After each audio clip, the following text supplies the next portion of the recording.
예, 성경에 보면은 기도문들이 참 많이 있습니다. 그 중에서 가장 많이 알려진 것이 야베스의 기도죠. 주께서 내게 복을 주시려거든 나의 지경을 넓혀주시고 주의 손으로 나를 도우시고 나로 환난을 벗어나 내가 근심이 없게 하옵소서. 유명한 기도입니다. 그리고 야베스의 기도만큼 인기는 없지만은 또 정말 우리에게 필요한 그런 기도가 있습니다. 헛된 것과 거짓말을 내게서 멀리하옵시고 나를 가난하게도 마옵시고 부하게도 마옵시고 오직 필요한 양식으로 나를 먹이시옵소서. 아굴의 기도죠. 야베스의 기도도 아굴의 기도도 모두 우리에게 필요합니다. 둘 다 훌륭한 기도고요. 하나님 앞에서 정말 부끄러움이 없이 살아가고 오직 하나님의 도우심으로 믿음으로 살기를 원하는 그런 성도들의 기도입니다. 그런데 이들의 기도가 개인적인 기도, 하나님께서 나에게 주신 내 삶의 축복을 원하는 기도라고 하면은 오늘 우리가 읽은 본문 이 사도 바울이 드린 기도는 교회를 위한 축복의 기도입니다. 교회를 위한 기도, 또 성도들이 어떠한 삶을 살아야 되는지 그것을 하나님 앞에서 드린 기도가 오늘 본문의 기도입니다. 오늘 우리는 바울이 기도했던 그 마음으로 에베소 교회를 위해서 바울이 기도했던 그 마음으로 성산교회를 위해서 또 성산교회 성도들을 위해서 또 우리가 기도하는 마음으로 이 말씀의 은혜를 함께 나누기를 원합니다. 사도 바울은 하나님 앞에서 무릎을 꿇고 간절하게 기도한다고 말합니다. 무릎을 꿇고 간절하게 기도할 때에 그 첫 번째 기도는 속사람을 강건하게 하여 주옵소서 하는 기도였습니다. 16절에 보면은 그의 영광의 풍성함을 따라 그의 성령으로 말미암아 너희 속사람을 능력으로 강건하게 하시오며. 성경에 보면은요, 이 속사람이라고 하는 말이 모두 3번 나옵니다. 오늘 본문에 한 번 나오고요. 그리고 로마서 7장 22절에 23절에 보면은 내 속사람으로는 하나님의 법을 즐거워하되 내 지체 속에서 한 다른 법이 내 마음의 법과 싸워 내 지체 속에 있는 죄의 법으로 나를 사로잡는 것을 보도다. 고린도후서 4장 16절에 보면요, 그러므로 우리가 낙심하지 아니하노니 우리 겉사람은 낡아지나 우리의 속사람은 날로 새로워진다고 말씀을 하고 있습니다. 이것을 미루어 볼 때에 이 속사람에 대한 신학자들의 설명, 이러한 것들을 또 우리가 종합해서 보면은 이 속사람은 눈으로 볼 수 없는 그리스도인의 그 영혼과 마음을 의미한다고 할 수 있습니다. 하나님의 새 사람은 성령으로 새롭게 된 그리스도인의 전인적인 그런 존재, 그 전체를 가리키고요. 속사람은 그 가운데에서도 우리의 영, 우리의 마음, 우리의 내적인 상태를 의미한다고 하는 겁니다. 따라서 이 사도 바울이 드린 첫 번째 기도는요, 성도들이 온전히 믿음 위에 든든히 서기를 하나님 앞에 기도하는 겁니다. 하나님의 새 사람으로서 이 세상에서 살아갈 때에 우리가 겪고 있는 그 모든 영적 전투에서 믿음으로 승리하게 하기 위해서 성령께서 속사람을 그 능력으로 붙잡아 주시고 도와주시기를 간구하고 있는 겁니다. 우리가 이 시대를 살아갈 때에 오직 성령의 도움으로 이 세상을 살아갈 수 있음을, 내 능력과 내 뜻만 가지고 나의 결심만 가지고 살아가는 것이 아니라 오직 성령의 도우심으로 내 속사람을 강건하게 하심으로 우리가 이 세상을 능히 승리하며 살아갈 수 있음을 의미합니다. 성령께서 내 마음을 붙잡아 주시고 이 세상을 향한 욕심에 내가 무너지지 않게 해 주십시오. 내가 죄의 유혹에서 벗어나게 해 주시고 정말 마귀의 저 시험을 극복할 수 있게 해 주시고 내 안에 있는 그리스도의 형상을 이루어가는 그러한 삶을 살아갈 수 있도록 성령께서 나를 도우시고 든든히 세워 주십시오. 이것을 간구하고 있는 겁니다. 그래서 사도 바울은 에베소 교회 성도들, 겉으로 보이는 그 모습이 아니라 그 안에 있는 그 내면, 그들의 영혼, 그들의 마음이 온전히 하나님 앞에 서 있고 그리고 하나님께서 강건하게 해주시는 그런 성도들이 되기를 그렇게 기도하고 있습니다. 우리도 마찬가지입니다. 우리가 예수님을 믿고 구원받았습니다. 그리고 하나님의 거룩한 가족이 되었습니다. 하나님께서 새로 지으신 하나님의 새 사람이 되었습니다. 하나님의 새 사람이 된 자들을 향해서 고린도후서 4장 16절에서는 우리의 겉사람은 날로 낡아져 가지만 우리의 속사람은 날로 새로워져야 된다고 말씀을 하고 있습니다. 이 말씀처럼 여러분의 속사람이 정말 성산교회에 있는 모든 성도들의 속사람이 하나님 앞에서 날로 새로워질 수 있기를 주님의 이름으로 축복합니다. 그런데 이렇게 날로 속사람이 새로워져 가는 것은 성령께서 내 안에 거주하실 때에, 그리고 그 능력으로 우리를 붙잡아 주실 때에만이 가능하다고 하는 것. 그렇기 때문에 사도 바울이 성령께서 우리의 속사람을 강건하게 해주시기를 기도하는 겁니다. 그래서 우리는 우리 속사람을 성령께서 강건하게 해주십시오. 아침에 일어날 때에 성령께서 나를 강건하게 하심으로, 그 능력으로 붙잡아 주심으로 오늘 하루의 삶도 오직 믿음으로 승리할 수 있게 해주십시오. 하나님의 뜻을 이룰 수 있게 해주십시오. 그리고 우리가 하루의 일과를 마치고 잠자리에 들기 전에는 과연 나는 성령께서 인도하시는 그 삶에 순종하면서 정말 내 속사람이 우리 성령과 함께 동행하면서 사는 그런 삶을 살았는가, 이것을 성찰하면서 또 하루를 마감해야 될 줄 믿습니다. 그렇게 할 때에 진리와 계시의 영이신 성령께서 우리의 마음의 눈을 밝히시고 우리에게 영적 진리를 깨닫게 하시고, 그리고 이 세상의 법이 아니라 오직 하나님의 법을 따라서 이 세상을 온전히 살아갈 수 있도록 담대하게 믿음으로 살아가고 하나님께 영광 돌리는 복된 성도의 삶을 살 수 있도록 인도해 주시는 겁니다. 그리고 교회는요, 고린도전서 15장에 있는 말씀들처럼 하나님의 새 사람들의 공동체입니다. 성도들이 육의 몸을 벗고 신령한 몸을 덧입을 때까지 정말 저 주님의 나라를 기다리면서 믿음의 길을 함께 걸어가는 구원받은 하나님의 사람들의 공동체. 이 공동체를 함께 걸어갈 때에 우리는 모든 성도들의 그 속사람이 성령의 충만함으로 성령의 인도하심을 받기를 서로 바라보면서 또 기도하고 협력하고 동행해야 될 거룩한 의무가 있는 겁니다.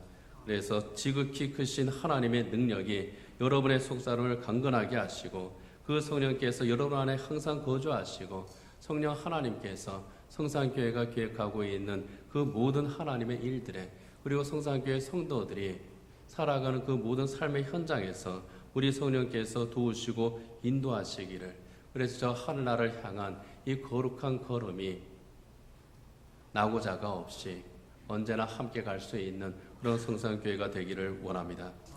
바울의 기도 두 번째는요, 예수님께서 우리 마음에 계시기를 간구하는 그런 기도입니다.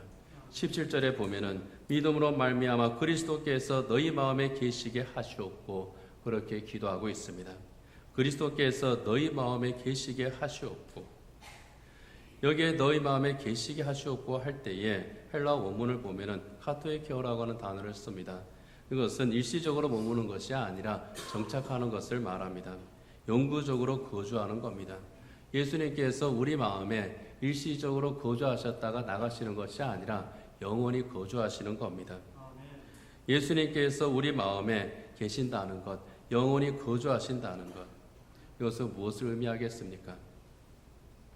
예수님께서 우리 마음에 계신다고 하는 것은 우리의 생각과 우리의 삶의 중심에 계신다고 하는 것을 의미합니다. 요한복음 15장에 보면은 예수님께서는 나는 포도나무요 너희는 가지라, 그러니 너희는 내 안에 거하라, 나도 너희 안에 거하리라고 말씀을 하셨습니다. 그리고 요한복음 6장 56절에도 보면은 내 살을 먹고 내 피를 마시는 자는 내 안에 거하고 나도 그의 안에 거한다고 그렇게 말씀을 하십니다. 예수님께서 내 안에 계신다고 하는 것은 단순하게 예수님 내 안에 계시죠, 확인만 하는 것이 아니라 관계를 맺고 있다는 것을 의미합니다. 포도나무에 가지가 붙어 있고 거기에서 포도나무가 뿌리가 빨아들이는 그 영양분을 공급받고, 그래서 열매를 맺듯이 우리 주님과 교제를 하면서 교통을 하면서 거룩한 삶을 살아가는 것을 의미합니다. 김희경 작가가 마음의 집이라고 하는 그런 동화를 쓴 것이 있습니다. 거기에 보면은 사람의 마음의 집에는 문이 있다고 그럽니다. 그런데 이 문을 어떤 사람은 아주 조금만 열어둔다고 그래요. 그리고 어떤 사람은 문을 활짝 열어둡니다. 여러분들도 그럴 겁니다. 제가 어릴 때에 그 동네 모습들을 보면은 대체로 집의 문들이 활짝 열려 있습니다. 그런데 어떤 집들은 또 이렇게 닫혀 있는 그런 경우도 보게 됩니다. 형편에 따라서, 사람에 따라서 다르겠죠. 문이 닫혀 있다고 하는 것은 여기에 들어오는 자들은 체크를 해야 된다고 하는 그런 의미가 있을 겁니다. 남을 믿지 못할 때에 현대 사회가 그럴 수밖에 없는 거죠. 문을 활짝 열어둔다고 하는 것은 누구나 들어와도 좋습니다 하는 그런 의미겠죠. 환대의 의미가 있습니다. 그리고 이 마음의 집에는 방들도 있는데 어떤 방은 아주 넓어서 많은 사람이 왔다 갔다 할 수 있고 또 머물다 갈 수 있습니다. 그런데 어떤 방은 너무 좁은 방이어서 겨우 자기 혼자만 들어갈 수 있는 그런 방이라고 그럽니다. 그리고 그 마음의 집에는 또 계단이 있는데 이 계단이 참 특이한 계단이어서 어떤 경우에는 계단이 한 10개, 15개 정도밖에 안 되지만 또 어떤 경우에는 100계단, 1000계단도 생긴다고 그럽니다. 아주 자유자재로 변화하는 계단입니다. 그리고 이 마음의 집에는 부엌도 있는데 거기에서 요리하는 것은 자기의 마음입니다. 이 마음을 요리해서 다른 사람에게 줍니다. 그런데 이 마음의 집은 오직 나만 주인이면 좋겠는데 그것이 아니라 이 마음의 집의 주인이 가끔 바뀌더라는 겁니다. 어떤 날에는 불안이 주인이 되고 어떤 날에는 걱정이 주인이 됩니다. 어떤 날에는 사랑하는 사람이 주인이 되어서 이 마음의 집을 다스립니다.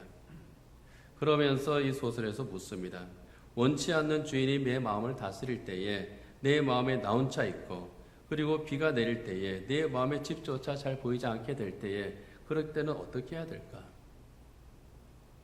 이 질문을 던지고 있는 동화입니다. 이 김희경 작가는 이 동화에서 이렇게 답을 합니다.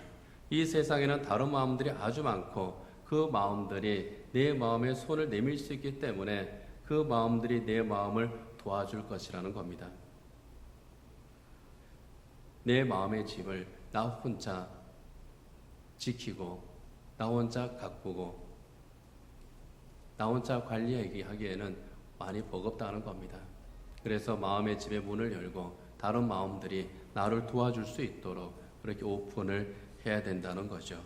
이 말처럼 우리가 사랑하는 사람들, 또 나를 사랑하는 사람들, 그리고 여러분의 가족들과 친구들, 또 이 상상교회 교우들이 여러분들의 마음을 도와줄 겁니다. 때로는 울적할 때에 와서 함께 손을 잡아주고 내가 힘들 때에 그 곁에서 나를 격려해주고 나 혼자 힘에 부쳐 있을 때에 나를 도와주고 또 교회에서 함께 감당해야 될 일이 있을 때에 서로 손을 잡고 그 일을 감당하는 가운데에서 여러분의 삶은 점점 더 풍성해질 겁니다. 참으로 소중한 사람들이죠. 그런데 그보다 더 확실하게 나를 도우시는 분, 우리를 도우시는 분이 계시지 않습니까? 내 마음의 주인이신 그분이 계시지 않습니까? 바로 주 예수 그리스도께서 요한계시록 3장 20절에 보면은 볼지어다 내가 문 밖에 서서 두드리노니 누구든지 내 음성을 듣고 문을 열면 내가 그에게로 들어가 그와 더불어 먹고 그는 나와 더불어 먹으리라 그렇게 말씀하시지 않습니까? 우리 주님께서 우리 마음의 문을 우리 마음의 집의 문을 날마다 두드리고 계신다는 겁니다. 너 울고 있니? 내가 너의 곁에 가서 너와 함께 울어줄게.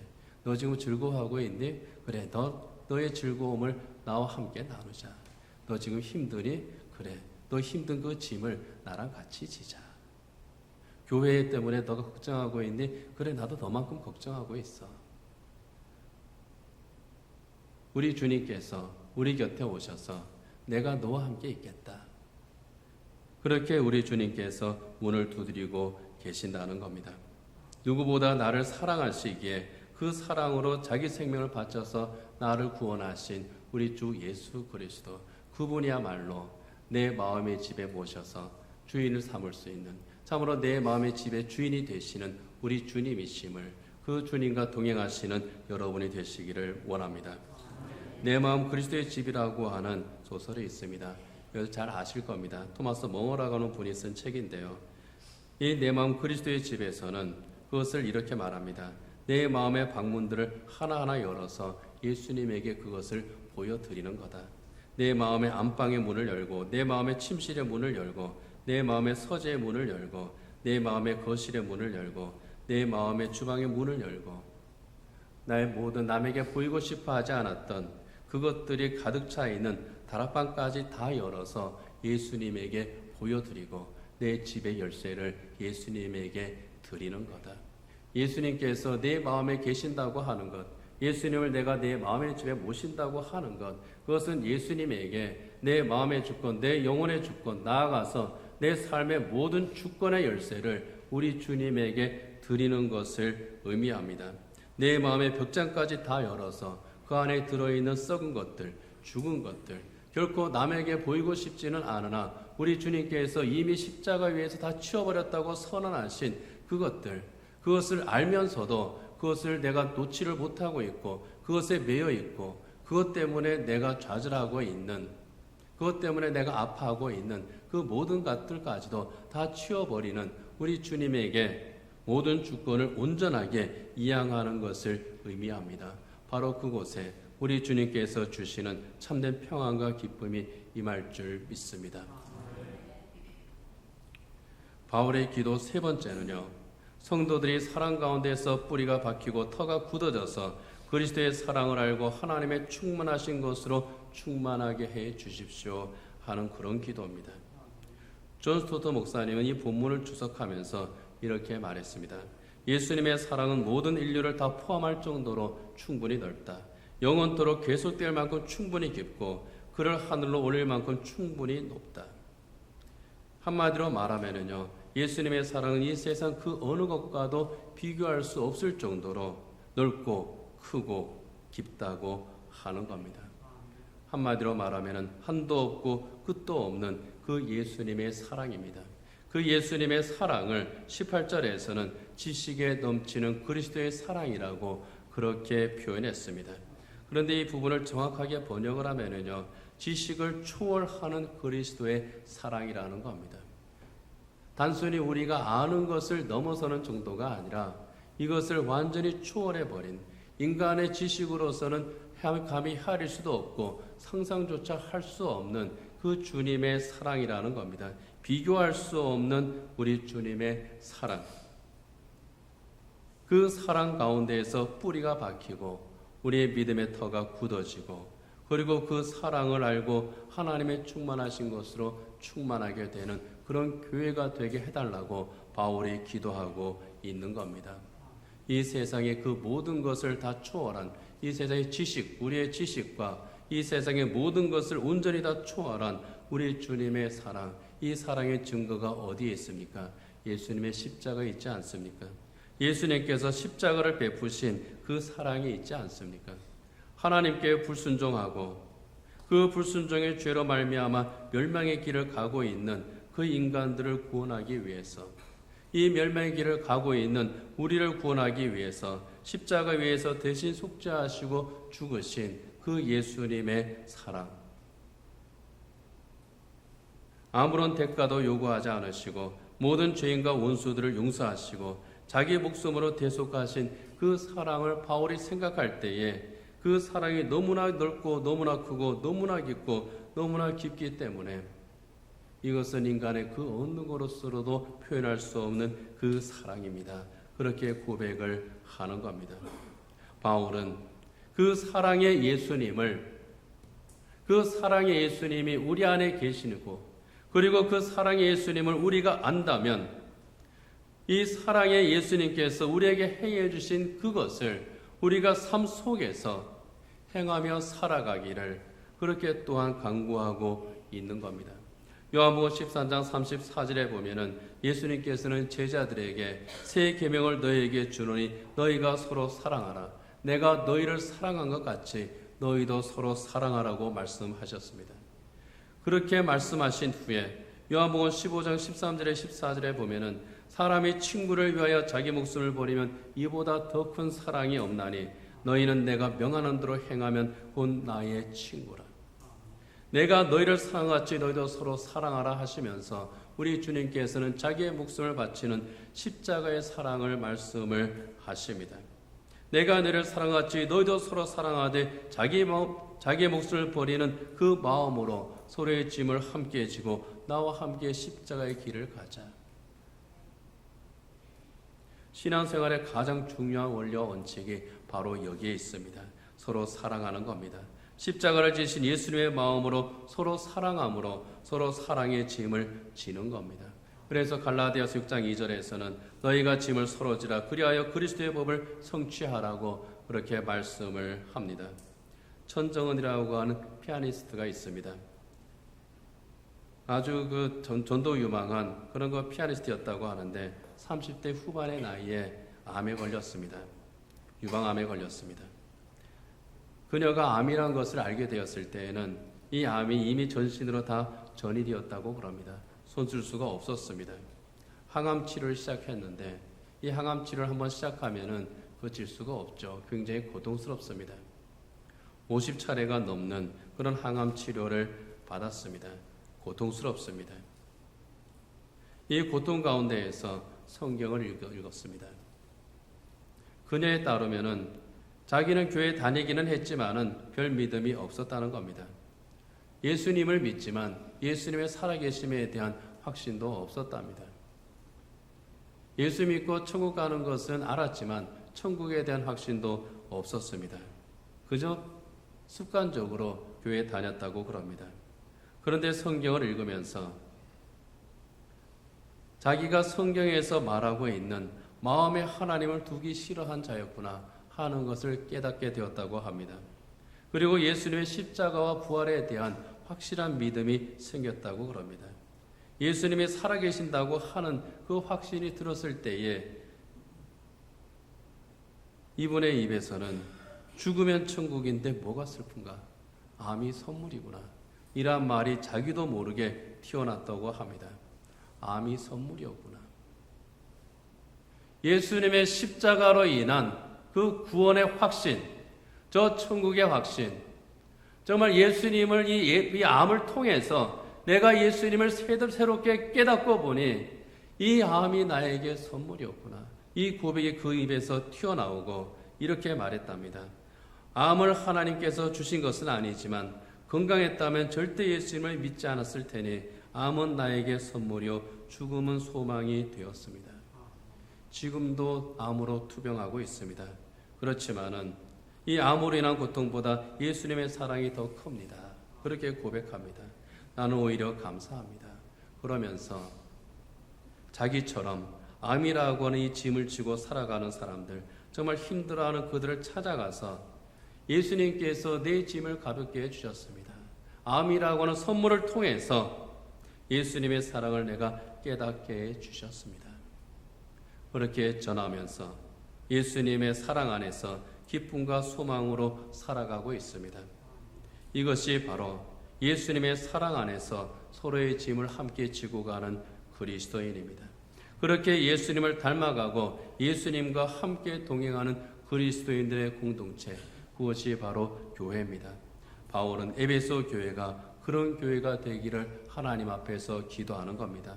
이 세상 어떤 것과도 비교할 수 없는 예수님의 사랑 안에 거하는 교회, 예수님의 사랑을 알고 그 사랑을 깨닫고 그 사랑을 행함으로써 서로 사랑의 짐을 지고 믿음의 길을 함께 가는 교회, 믿음의 길을 함께 가는 가운데에 하나님의 은혜가 충만한 교회가 되기를 이 사도 바울이 기도를 하는 겁니다. 마찬가지로 성산교회도 예수님의 사랑 안에서 서로 사랑의 짐을 함께 지고 가는 그런 교회가 되기를 원합니다. 그 가운데에서 그리스도에게까지 함께 자라가는 사랑의 교회가 되기를 원합니다. 사도 바울은 이 기도를 마무리하면서 우리 가운데서 역사하시는 능력대로 우리가 구하거나 생각하는 모든 것에 더 넘치도록 능히 하실 이에게 교회 안에서와 그리스도 예수 안에서 영광이 대대로 영원무궁하기를 원한다고 했습니다. 이 말씀처럼 바울의 이 간구처럼 우리 가운데에서 그 능력으로 일하시고 우리가 구하거나 생각하는 모든 것에 더 넘치도록 채워주시는 그 하나님께서 성산교회와 성산교회 성도 여러분과 늘 함께 하시고 그 충만하신 은혜를 늘 베풀어 주시기를 주님의 이름으로 축복합니다. 기도하겠습니다. 하나님 아버지, 주님의 교회입니다. 주의 은혜가 넘치는 복된 교회. 언제나 우리 주님과 우리 주님을 내 마음의 집에 모시고 내 주님과 동행하며 서로 사랑의 짐을 함께 지고 가는 은혜가 넘치는 성령 충만한 복된 성산교회 되게 하여 주시옵소서. 예수님 이름으로 기도드립니다. 아멘.